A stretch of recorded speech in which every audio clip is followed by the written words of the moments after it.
ఓం సాయిరామ్. సాయి భక్తులందరికీ నమస్కారం అండి. మన బాబాగారి దయ వల్ల మనందరం బాగుండాలి, సంతోషంగా ఉండాలి అని చెప్పి మనస్ఫూర్తిగా కోరుకుంటూ ఈరోజుటి వీడియో స్టార్ట్ చేస్తున్నాను ఫ్రెండ్స్.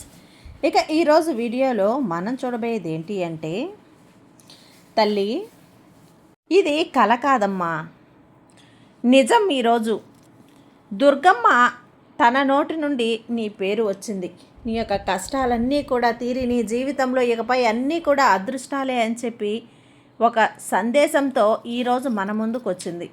ఈరోజు తన సందేశాన్ని మనకు వినిపించాలి అని చెప్పి ఈ సాయి తండ్రి ద్వారా నాకు చెప్పి పంపించింది బిడ్డ అంటూ బాబాగారు మన కోసం తీసుకొచ్చిన ఈ సందేశాన్ని వినే ముందుగా మన ఛానల్ని ఫస్ట్ టైం చూస్తున్నట్లయితే ప్లీజ్ సబ్స్క్రైబ్ చేసుకోండి ఫ్రెండ్స్. వీడియో నచ్చితే కనుక లైక్ చేసి సపోర్ట్ చేయండి. ఇక వీడియోలోకి వెళ్ళబోయే ముందుగా ఒక్కసారి ఎక్కడెక్కడో మీరు జ్యోతిష్యం చెప్పించుకొని తృప్తి చెందకుండా, మనశ్శాంతి అనేది లేకుండా, మీ సమస్య అనేది ప్రాబ్లంకి ఆ సొల్యూషన్ అనేది దొరక్క మీరు అసంతృప్తిగా బాధపడుతూ ఉన్నట్లయితే ఒక్కసారి మనకు బాగా తెలిసినటువంటి గురువుగారు శ్రీ షిరిడి సాయిబాబా ఆశీస్సులతో జ్యోతిష్యం చెప్తున్నారు గురూజీ సుబ్రహ్మణ్యం రాజు గారు.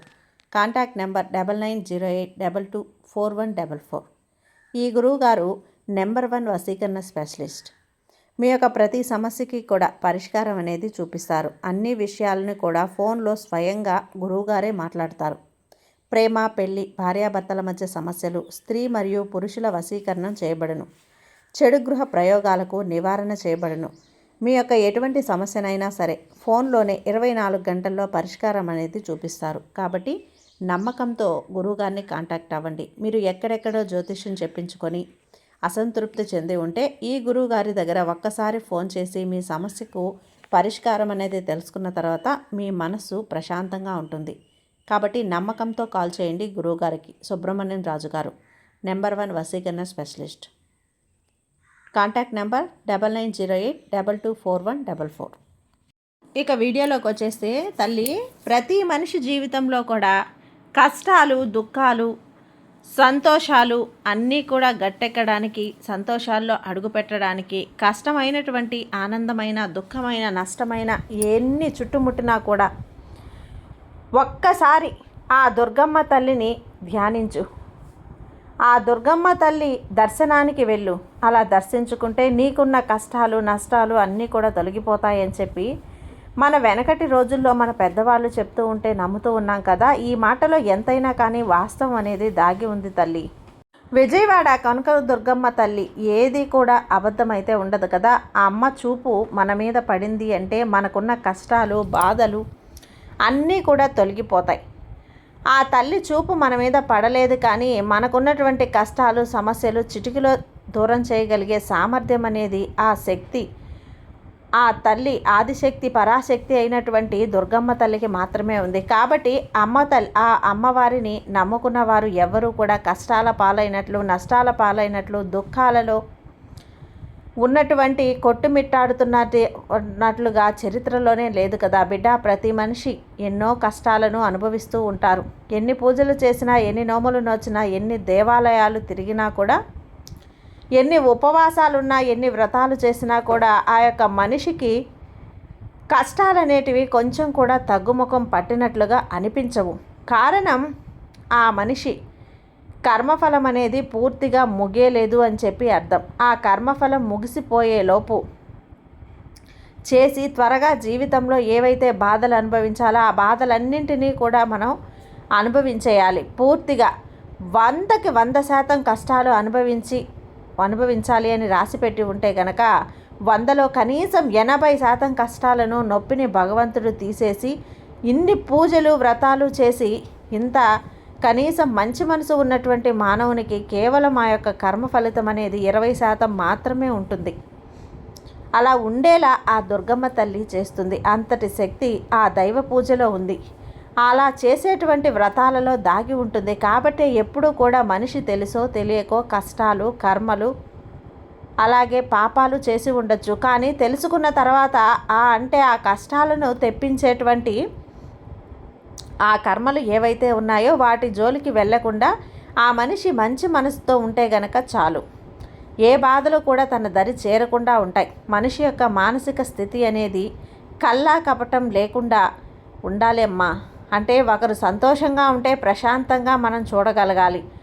ఆ మనిషి పడే సంతోషాన్ని నువ్వు కూడా పడగలగాలి. ఆ మనిషి కష్టాల్లో ఉంటే ఆ మనిషికి ఎందుకు ఆ కష్టం వచ్చింది అని చెప్పి అర్థమయ్యే రీతిలో చెప్పి ఆ కష్టం నుంచి ఎలా బయట పడవేయాలి అని చెప్పి ఆలోచించి ఆ మనిషిని ఆదుకునేటువంటి ప్రయత్నం అయితే చేయాలి. మానసిక స్థితి నీలో ఉండాలి తల్లి. అలాగే ఏదైతే బాధ కలిగినప్పుడు ఆ బాధని తట్టుకోగలగాలి.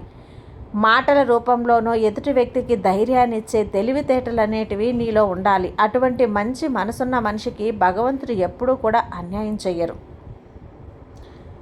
బాబా ఇప్పుడు పడుతున్న కష్టాలు, కర్మలు, నష్టాలు ఏవైతే ఉన్నాయో ఇవన్నీ కూడా నేను ఏ జన్మలో చేసుకున్నానో నాకైతే తెలియదు, కానీ ఈ జన్మలో నేను తెలిసి ఎవరికి ఏ అన్యాయం చేయలేదు, ఎవరికి ఏ నష్టాన్ని కలిగించలేదు అని చెప్పి నువ్వు ప్రతిరోజు కూడా నా దగ్గర మొరపెట్టుకుంటున్నావు కదా.